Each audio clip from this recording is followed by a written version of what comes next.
What you folks are about to see is called a VTOL aircraft.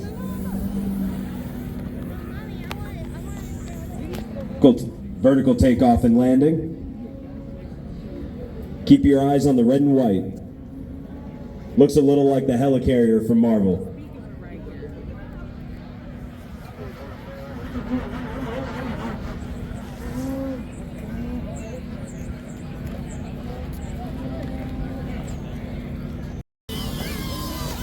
And it is off, ladies and gentlemen. Look at it go.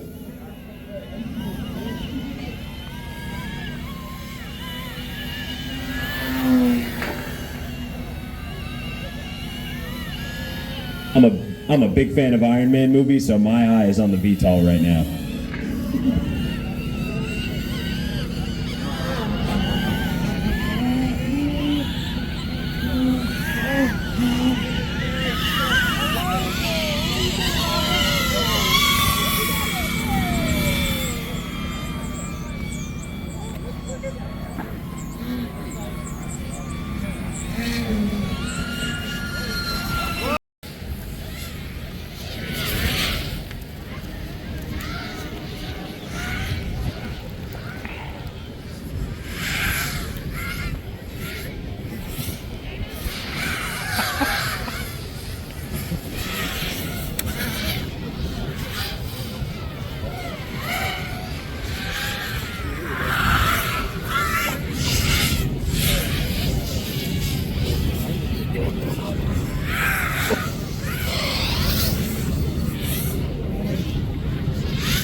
Goodness, folks, what a demonstration this turned out to be. Oh my God, it's very cool. The planes are dancing, it's crazy.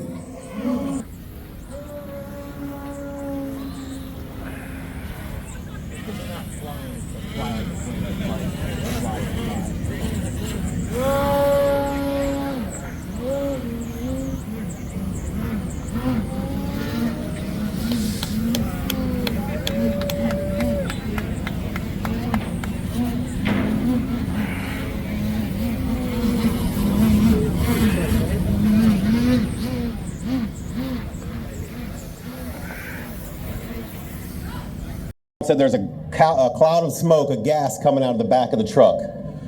Now, obviously, as first responders, we typically want to just run in and help, but sometimes we got to take a step back and look at what the situation is. Hazmat's called this one because there was no victims. Everybody's out of the vehicle's fine, but we're trying to find out what's going on here. All right. So I'm going to be flying the drone, and we're going to start identifying what's going on the scene before we make decisions. This gives us all kinds of actionable intelligence for us to be able to use to make good, smart decisions. So as I'm flying, Captain Blosky is going to start emceeing with us, and he's going to work with our guys. And what's your name, buddy? Come on. Good morning. All right. Who's excited to be here at the Drone Expo today? Everybody having a good time? Yeah, weather's great. Lots of cool toys. My name is Rich Katanis. I'm with Southern Manatee Fire Rescue. I've also brought my good friend Mike Blosky. He's a hazmat captain with our fire department. And today we were excited to be invited to come show you guys how our department is using drones for hazardous materials response. Now, most people would probably think hazmat, that's like boring stuff, right? Well, we would agree. Very boring. Lots of chemistry, lots of level A suits, lots of hazards. But we've actually found ways that we can incorporate some cool technology for those you kids out there that enjoy drones. Just think about it. Public safety is a huge user of drone technology today. And so our hazmat stuff that we're going to put on a demonstration for you will kind of show some of that. And I think just after us, Florida Highway Patrol is going to show you how they use drones in mapping crash accidents and stuff. Really, really cool technology. So First off, how many of you guys know what this aircraft is that we're using here? Has anybody heard of Skydio before? Okay. So you guys got an idea what systems like this cost, right? Give me a number. Not you, you already told you. How much you think it is, buddy? 4, close. He started $4. What are we at? Keep going, keep going. 5 over here, $5 over here. 14,000, we're getting closer. We're getting closer. $20,000. Ding, ding, ding, ding, ding. The drones that we use in public safety are extremely expensive. A lot of it because of the type of technology that they're carrying on them. With thermal imaging, we have obstacle avoidance, live streaming capabilities. We can operate these in very confined spaces because of the obstacle avoidance on them. It really takes a lot of the pressure off of the pilot. So being able to deploy this on a hazmat scene is important for us. The reason we do this is putting a drone in the air keeps our guys safe. At the end of the day, I think Captain Blosky would agree, everybody getting home safely is the key. And in Florida, being hazmat on a highway from a leak or a spill, wearing level A suits is not exactly how I want to spend my afternoon, okay? It's dangerous, it's a lot of heat, we got a lot of heat-related incidents when we do that kind of stuff. So being able to put a piece of technology in place between me and that scene saves us a lot of time, and it saves taxpayers money too. So even though it's an expensive drone, it's saving a lot on getting roadways open up quicker, getting our guys home safely. All those carry dollar signs to them as well. So the scenario that we're going to put on for you today is something that happens all the time on every one of our streets here in Florida and every street in the nation, actually. I don't think people realize the types of materials that are being transported on our highways and our roadways. Lots of dangerous chemicals. On scene, our hazmat team has 31 technicians on board. There's about 8 to 10 each day. Out of that, 2 of them are qualified FAA 107 pilots in order to fly our drone missions and to make it happen. We do have very strict directives that we do follow under FAA in terms of our COA, which allows us to fly at night, fly close to airports, and fly beyond visual sight. Typically, we don't fly beyond what we can see the drone itself doing. So he's launched the drone at this point, and we're going to go out there and take a look at through the command software of what's actually inside the bed of that pickup truck, which we couldn't see from this distance.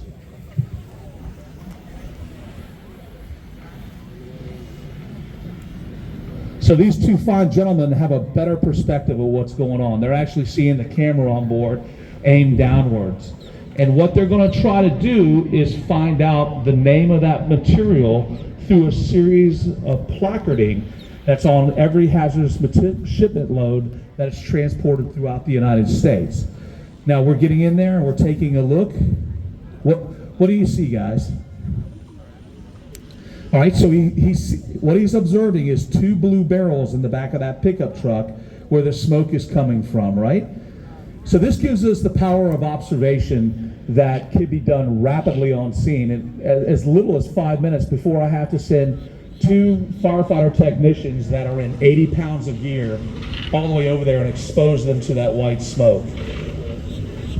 So as we take a look at it, we're going to fly in, and he identified a skull and crossbones on it, right? So that means it's toxic or poisonous. So as the pilot gets in and hones in on that placard, you're going to see a series of 4-digit numbers that I'm going to direct you to. Do you see those numbers? What are those numbers? 1017. All right, so the numbers he identified are 1017. So every fire truck, police car, and ambulance are armed with an emergency response guidebook. And the numbers that he found on that package correlate to the numbers that are inside this book. So in the yellow section, look up, the yellow pages here, look up 1017. And I'll give you a head start here. See these numbers right here? All right, so find 1017. Find 1017. See that? There's 1017. That'll be on page 30. All right, good drone navigator. What is the product in that blue container? Chlorine. Chlorine gas. Chlorine liquid, that's a liquid. Right, there's only 3 states that matter: solid, liquid, and gas. You buy at Wawa or 7-Eleven, so we call it vapor. Vapor is all encapsulating at 365 degrees, and you could argue maybe about plasma too being out there, but we look at it from those points, and this is a very dangerous agent called chlorine liquid. Chlorine is used quite commonly in the industry business in terms of water treatment plants to your right, and also to make your beautiful Florida swimming pool swimmable by killing all the algae involved. But it's very toxic. It's toxic in terms of inhalation danger for us to get it inside of.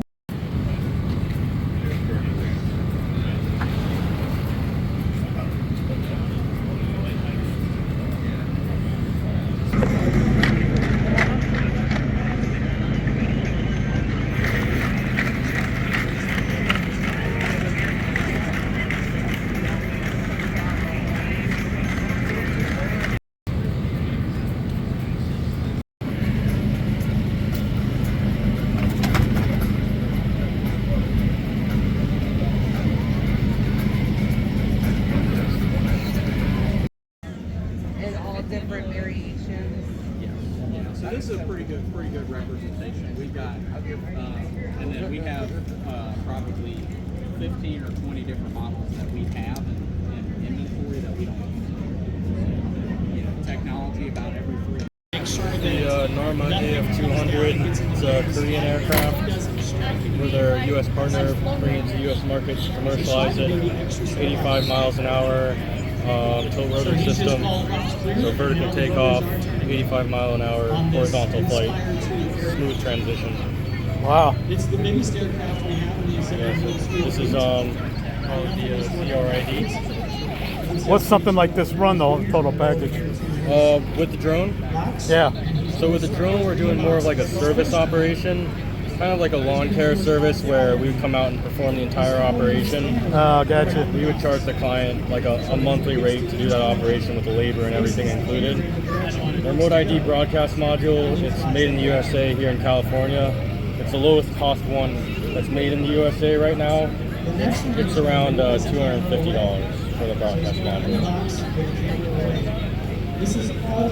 So those are the our 2 like flagship products right now.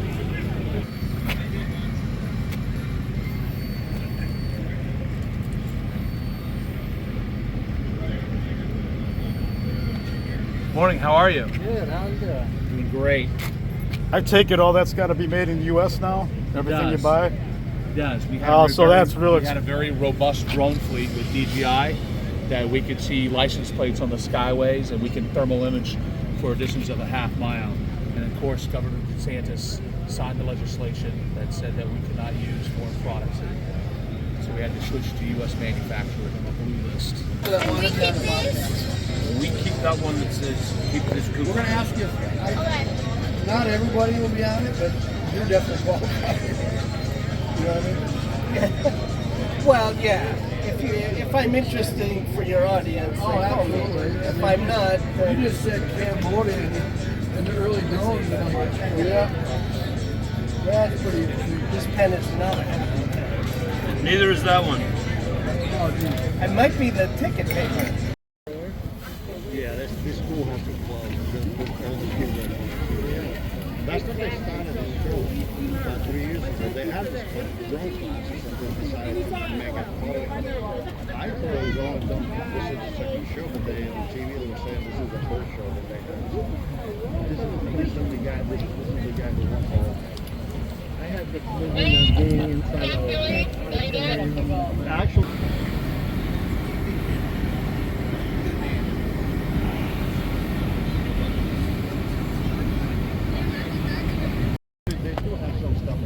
It's in.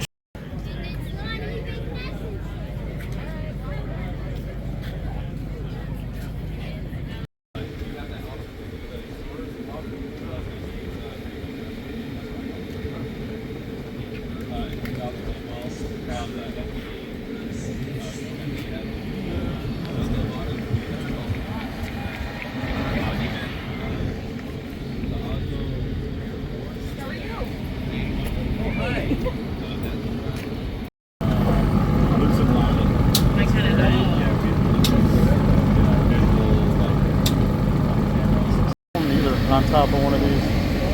Did you sell that? Wait, for what? They had a $127,000 drone last year. Oh. Vertical takeoff and landing. Oh, we still have that.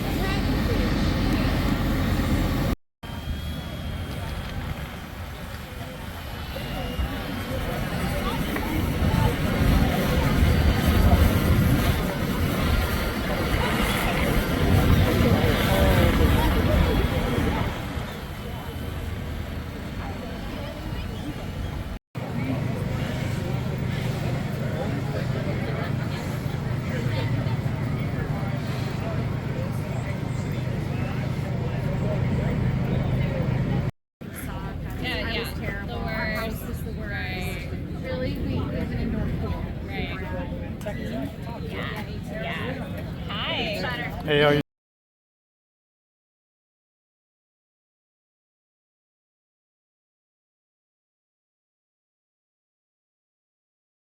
doing?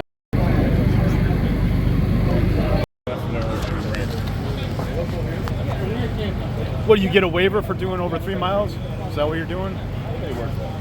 So the waiver, we don't really have one for kind of flight right now because it's more about maintaining visual. As long as we have visual on it, we don't need waivers for kind of flying away because we can still see the aircraft.